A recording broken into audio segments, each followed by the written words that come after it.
دے دو، کاش تو انتظار کر لیتا، اب روزی تجھے 2 درہم کی مل گئی مگر تو نے راستہ غلط اختیار کیا۔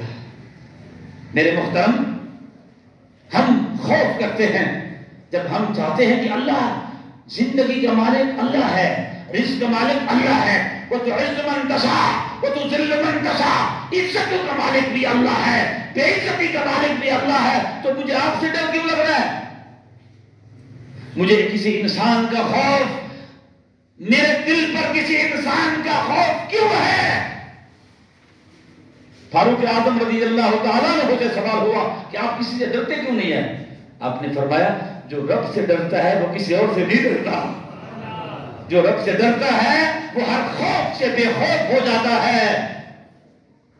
ہماری حفاظت اللہ کرتا ہے۔ آپ ایک گزر رہے تھے نا، ایک عاشق اور معشوق، مجازی محبت کرنے والے، اور یہ ہمارے معاشرے میں یہ بیماری زیادہ ہے۔ آپ زیادہ سمجھ سکتے ہیں کہ یہ بیماری ہمارے معاشرے میں بہت زیادہ ہے۔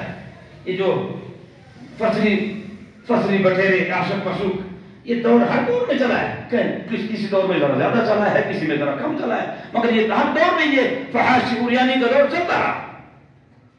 عاشق اور معشوق دونوں جا رہے ہیں، تو ایک اللہ والا بندہ جو ہے نا جی، وہ آگ تاپ رہا ہے، سردی کا موسم ہے، تو سردی کا جب موسم ہے تو وہ آگ تاپ رہا ہے، وہ ہاتھ گرم کرتا ہے، پھر چہرے پہ رکھتا ہے، پھر ہاتھ گرم کرتا ہے، پھر ادھر رکھتا ہے، ہاں جو ہے نا جی وہ آگ تاپ رہا ہے، لکڑیوں کا ڈھیر لگا ہوا ہے۔ تو قریب سے وہ عاشق اور معشوق جب گزرے نا جی، تو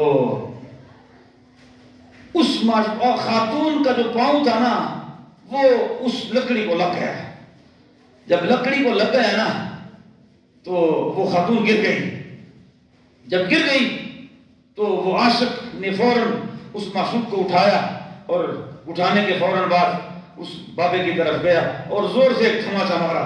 اس نے کہا راستے میں بیٹھا جاتا ہے، تمہیں تمیز نہیں ہے، راستے میں بیٹھا جاتا ہے، خاتون کو زخمی کر دیا تو نے۔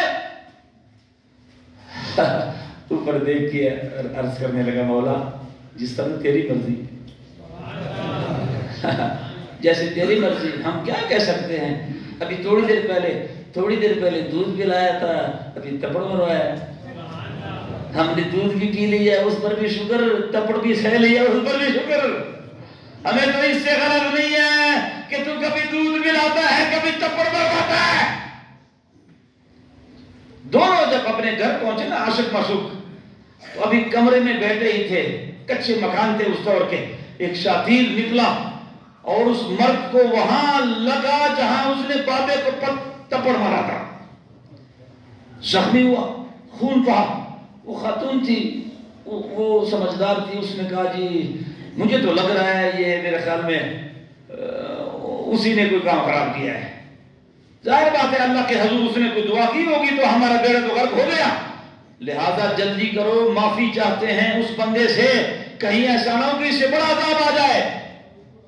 یہ بھی بہت بڑی بات ہے کہ انسان کو کبھی دھکا ملے نا تو بندے کو خیال آ جائے خیر تو ہے، یہ دھکا کیوں ملا، مجھے تو نقصان بھی ہو جاتا ہے، مجھے پھر بھی ڈر نہیں لگتا، میں بیمار بھی ہو جاتا ہوں، مجھے پھر بھی ڈر نہیں لگتا، مجھے آزمائش بھی آ جاتی ہے، مجھے پھر بھی ڈر نہیں لگتا، میں لاغر ہو جاتا ہوں، مجھے پھر بھی ڈر نہیں لگتا، میرے دل سے ہر قسم کا خوف اتر گیا، دنیا کی کوئی آزمائش مجھے سیدھا نہیں کر سکتی، مجھے ڈر نہیں لگتا۔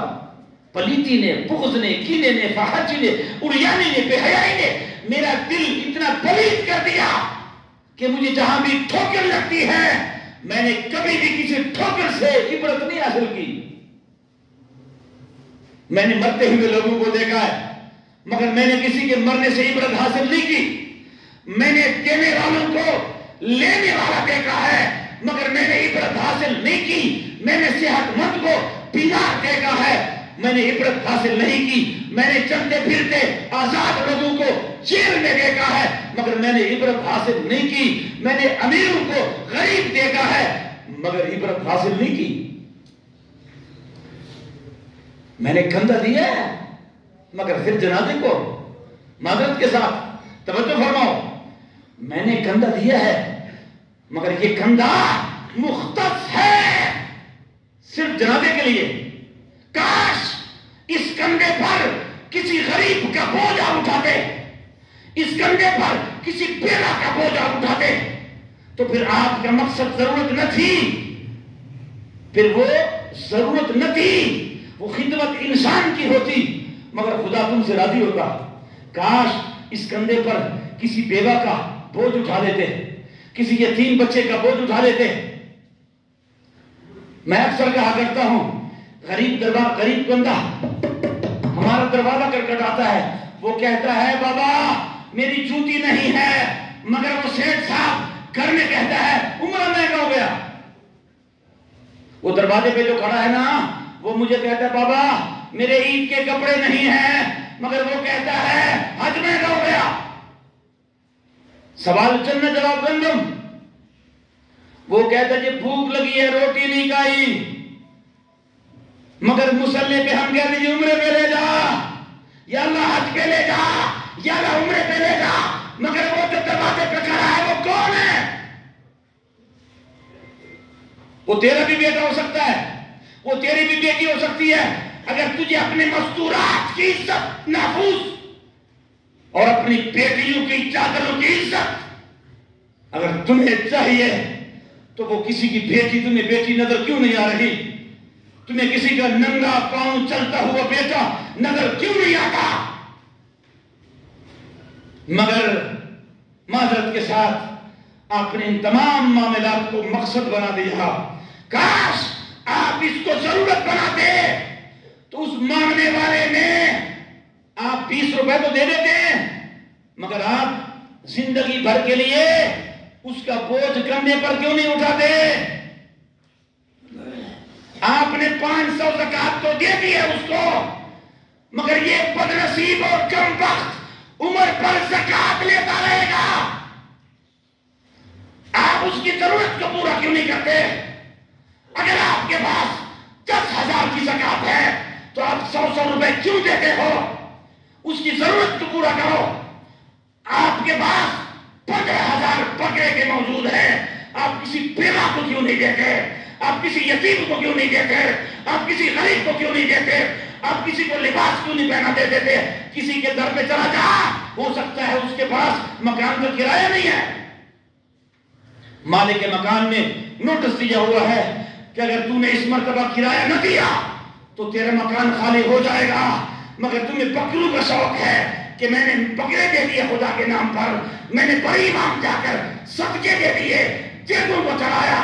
ارے خدا کی عزت کی قسم ہے، بڑی امام کے دے تمہیں نہیں بچا سکتے، وہ صدقے خیرات تمہیں نہیں بچا سکتے۔ اگر تمہارے محلے میں یتیم ہے،